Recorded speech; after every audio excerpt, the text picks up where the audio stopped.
Hey everyone, Vet Nele here. If you don't know me by now, if you're new to this channel, I'm a cat vet who helps cat owners avoid and treat medical or behavioral problems without the long waiting times, and so Dr. Google doesn't give you a freaking heart attack. So, first off, usually I start with a case in my practice that happened the last week, but I have such exciting news to tell you. Big update. Oh, sorry, I'm scratchy. Itchy. Yeah. So I am giving a live free webinar or masterclass. It is happening in 2 weeks, and you can register for it right now. I'll put the link in the description below.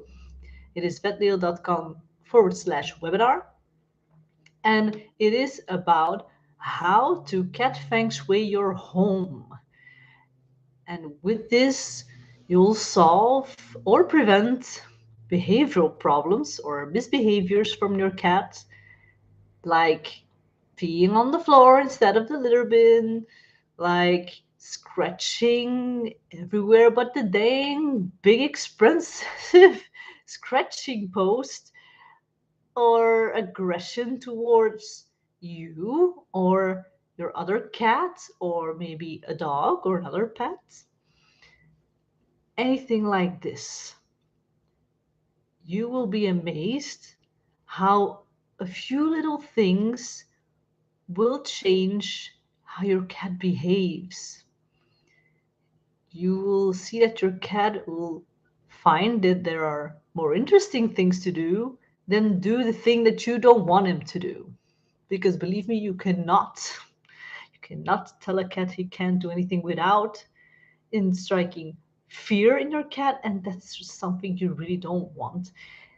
A cat with stress and fear and frustration is more likely to do more misbehavior. So, just a little thought for that one. So, get ready to challenge your own assumptions about what it takes to create a cat friendly home that transforms your life and your cat's life. So, I will be teaching 5 easy strategies, and it will allow you to take control of your cat's behavior and get peace of mind while creating stability and calm in your home.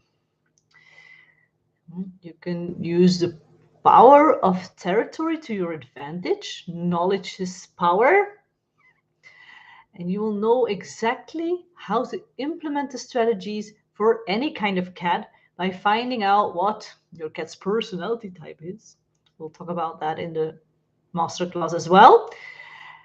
And there is a science-backed formula to cat feng shui. So what you need, the stuff you need, how many, where you need to place it, all of that is based on scientifically proven cat behavior studies. All about what I'm learning about every single day. I will not stop learning. There's always more to learn. And things evolve. So things that I'll be telling you today might not be the case in 5 or 10 years. They might not appear as cat friendly as we thought because we keep on researching. And there is a super easy, one of the best kept secrets, a little helper that makes this whole process more chill for you and your cat. So be sure to go in there and go to vetnele.com/webinar.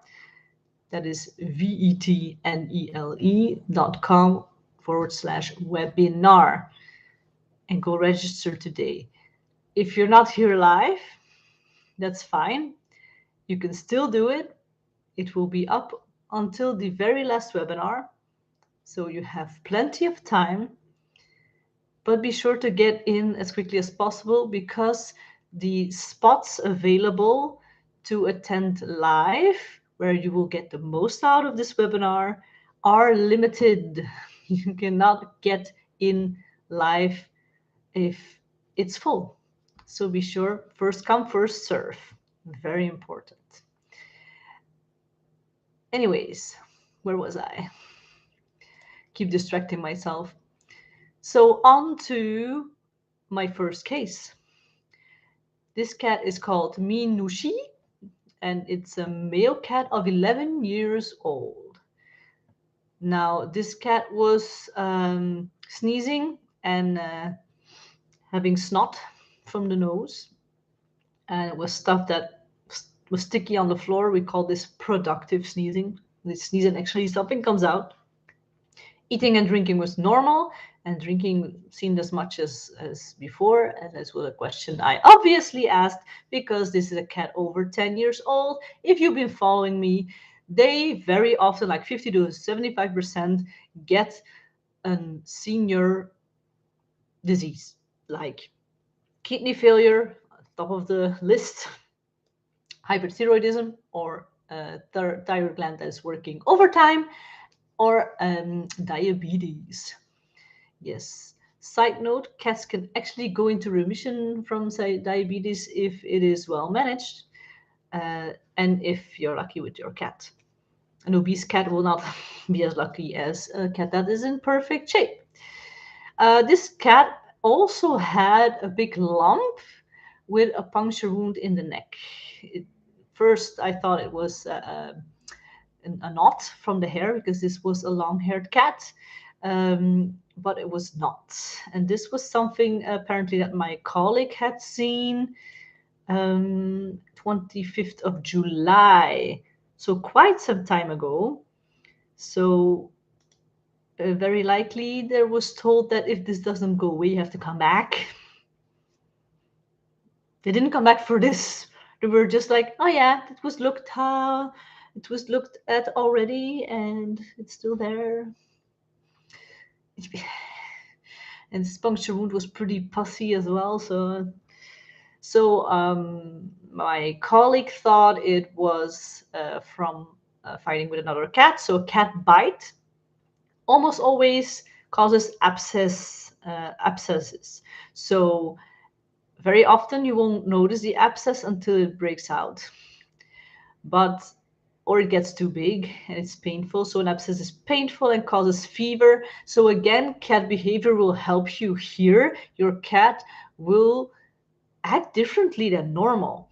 Your cat will be maybe less active, maybe a bit drowsy, eat less. So, but not all cats do this. So they're not always following the book of the theory that we have learned in university. Um, so this mass was already a bit harder. So we call this an organized abscess, maybe even a granuloma. So that is a benign mass. What we also did, just to be sure, because this cat was over 10 years old, it was 11 years old, is a senior blood screening. And here, two things were higher, being SDMA, and this is something that goes higher very, very, very early kidney failure and will not have symptoms then, but the perfect time to start treating. But also globulins or globulines, or how you call it in English, was higher. Now, the SDMA can also be higher when there's a chronic inflammation happening or with neoplasia, so cancer. Neoplasia? Yeah. So in this case, with the globulins and the SDMA, this cat is internally bothered by this mass. So yeah, this needs to be treated. But it was practically the same treatment that he got for the sneezing and the snot.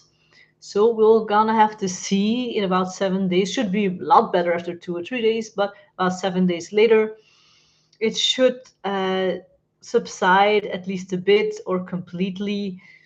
If not, there is something in there that doesn't belong in there. We call that a foreign object, a corpus alienum, to say it in the medical terms for anyone who likes that kind of stuff.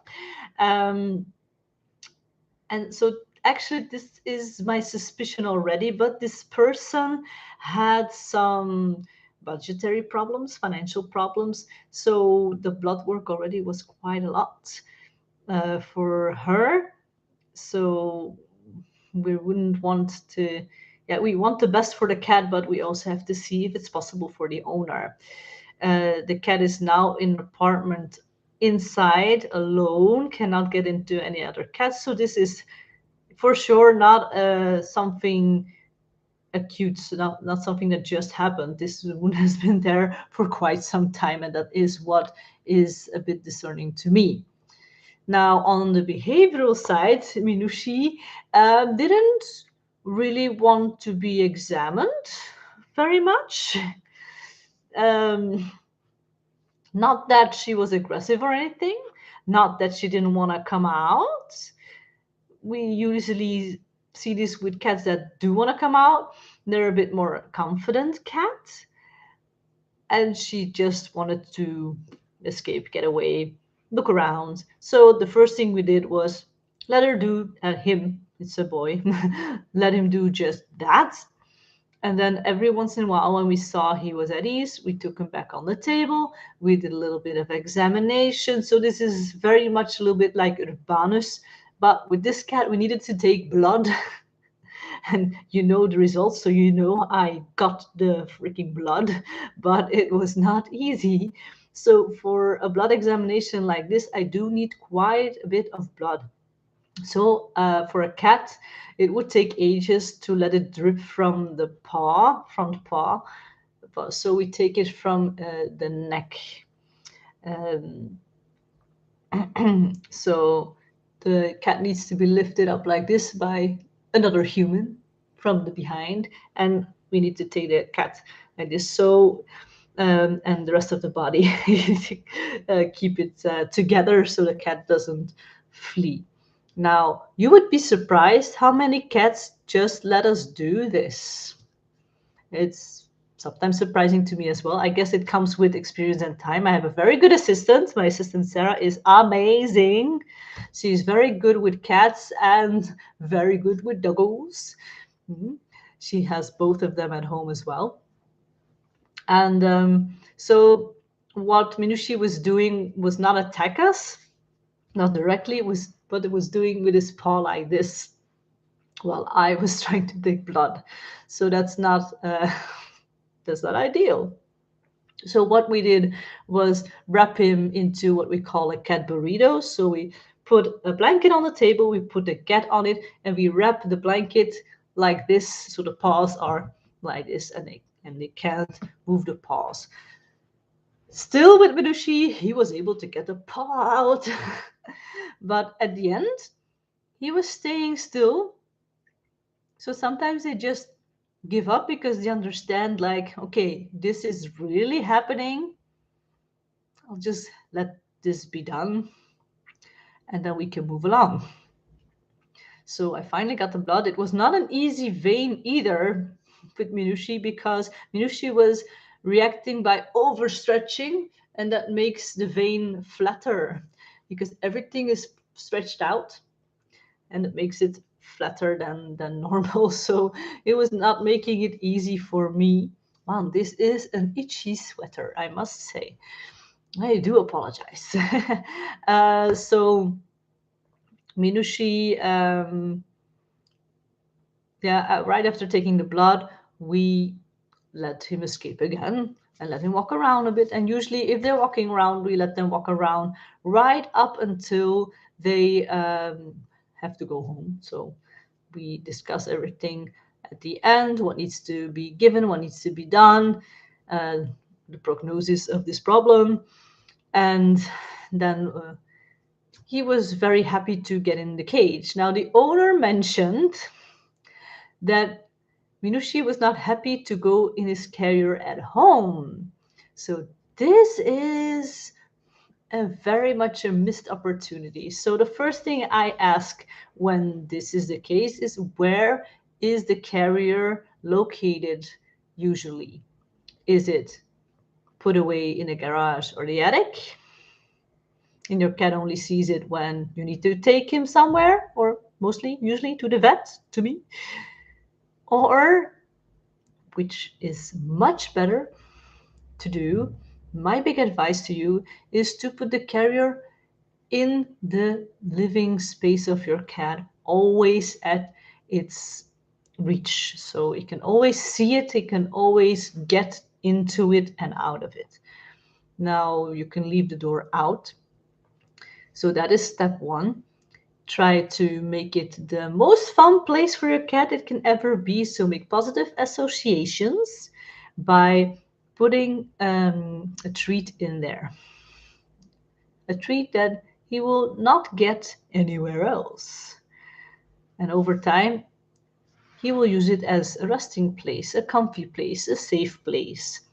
So when you need to come to the vet, you can put in his favorite treat, he will go in and you can close the door. Now, this itself might cause a bit of a bad reaction to your cat, so you also need to train on door closes, door goes open again, treat goes close, and a bit longer, a bit shorter, closing the door, picking the cat up, moving around the house. All of these things should be done in little steps. So that is a bit of carrier training. It's very short mentioned how I said it here, but it's something to start with.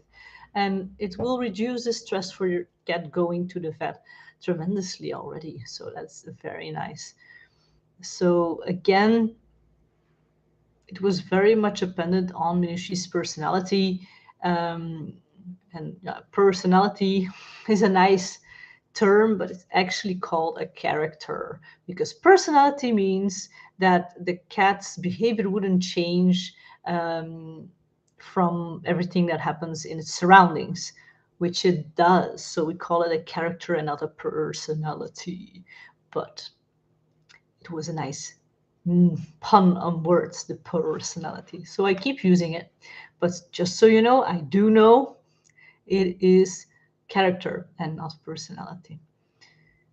The quiz is still available as well, and it's at vetnele.com forward slash, I have a problem with this word, / quiz.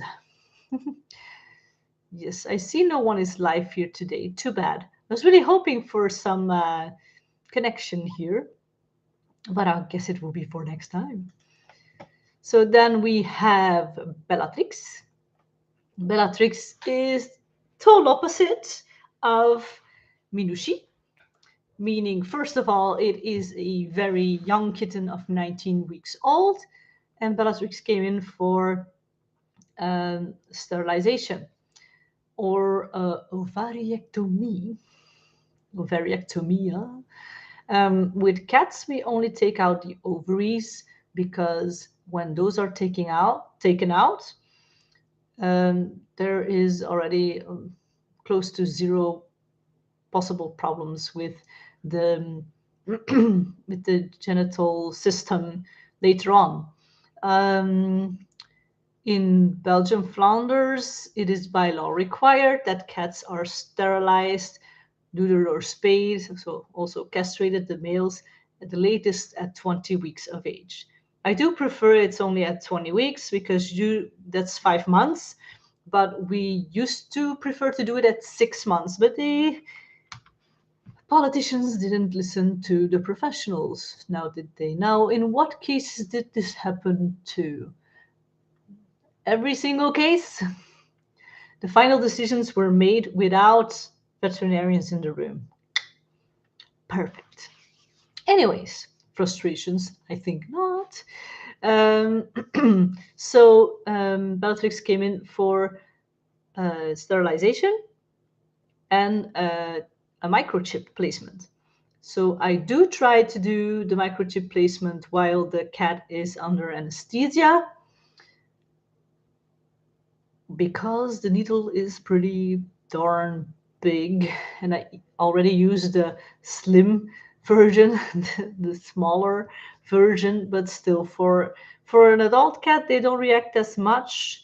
But kittens, yeah, if you can avoid the cat being in pain, then that's what I prefer to do, because that is more cat friendly, and that's what I'm and we are all about, in the practice.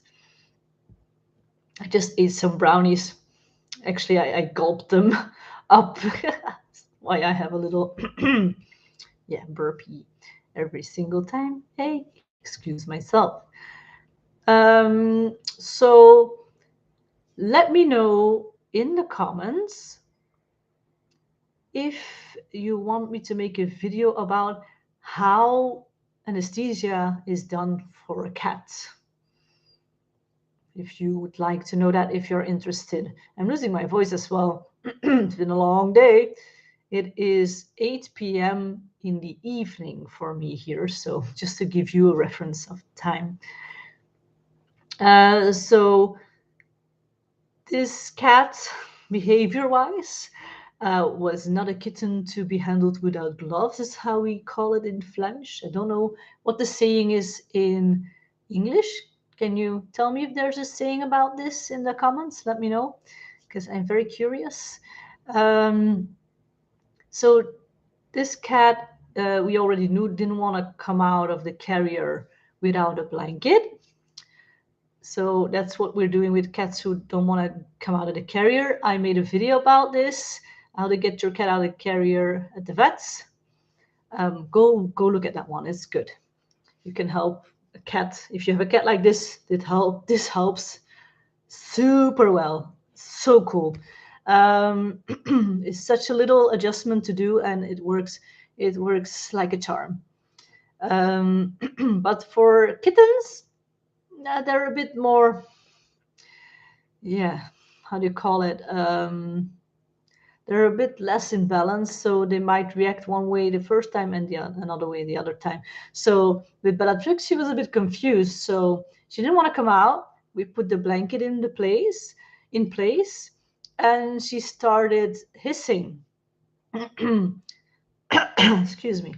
So hissing for cats, people always see this as something very aggressive, and they tell the cat to stop or shh or something. Now, first of all, if you say shh to your cat, shh, it's the same as hissing to your cat. So if you can stop doing that, it is a game changer. I had to get used to that as well, especially after my second child. I had to de-learn or learn this again.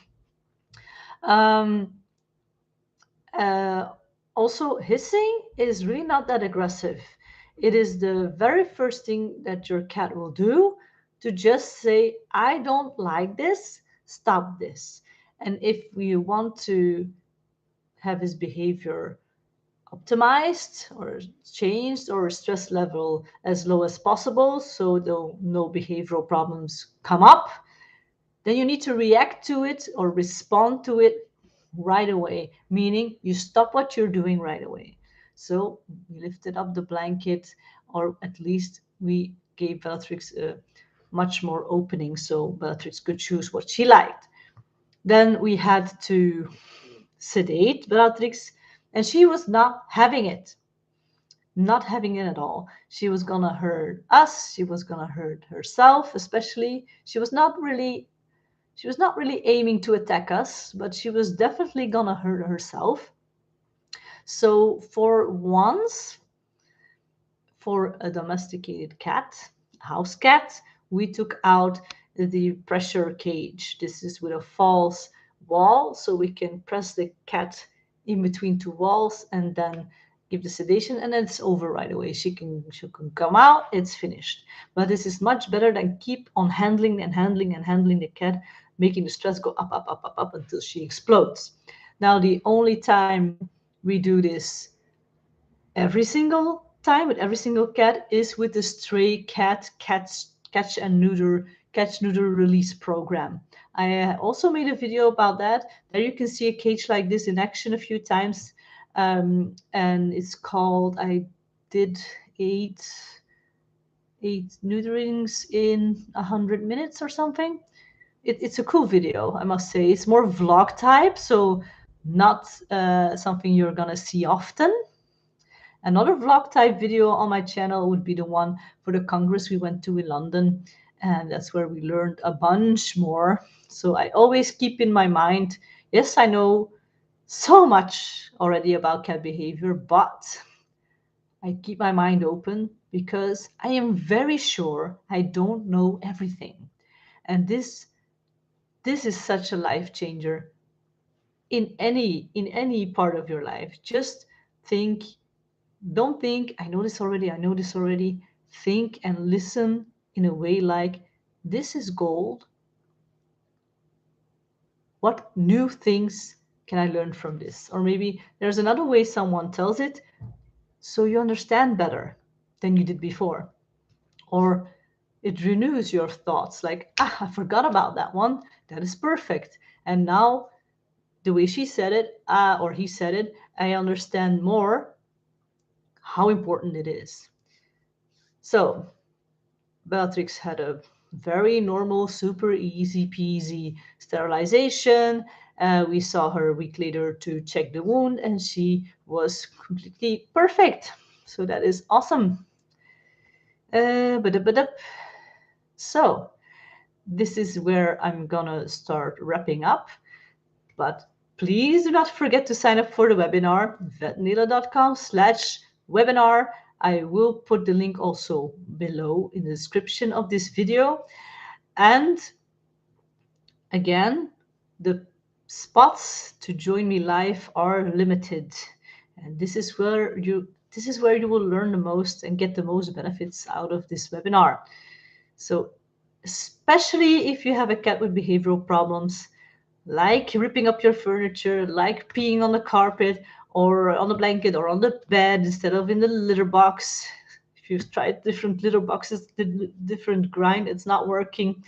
Um, if you have aggression towards your pets, or your cat attacks your hands or your feet out of nowhere, if your cat is jumping on everything that you don't want it to jump on, tables, cabinets, all of that, be sure to join. But also, if you just want to learn more about cat behavior, if you have no cat behavioral problems yet, because cats become emotionally of age at 1.5 years, 2 years, and you might not have any problems because they tolerated it until then, and then problems can start. So we want to avoid having problems start, because that is much easier than to treat or solve problems. Trust me, I know. People always say to me, after we went through problems and try and are in the midst of trying to fix them, like, if only I knew beforehand what I actually needed to do for my cat. I hope that I do know people still think that cats are low maintenance and easy and independent. Yes, they're independent, but they're not low maintenance, they're not easy. You can get very lucky, but you can get your cat really needs you to do the right things and provide the right environment for them. So cat feng shui your home, meaning optimize your home, put the right things, the right amount in the right spots. And this is different for every kind of cat. Not every cat prefers this above the other thing, and vice versa. Not every cat likes what another cat likes. We do have individual differences. Every cat is a little bit different, not only with the personality types or the character types, but also like what they like to play with and what they don't like to play with, stuff like that. So it's very important that you know at least the basics of what you need and where to put it in your home. So you can, yeah, if you have a cat that doesn't have problems, you need to prevent it. And trust me, your cat will become even happier, and you will get a much deeper connection with your cat because you will understand what it needs. So, also, I know you're not here live, but if you're registered for the webinar, drop it in the comments. Tell me how excited you are and why, in your case, in the case of your cat, you are joining the webinar. So that maybe if I see a lot of things come back, I might put in an extra little bit of more detail on that topic in particular. So that is where I will end this Q&A, and please join me at the webinar. I'd love to have you. Super excited. Bye.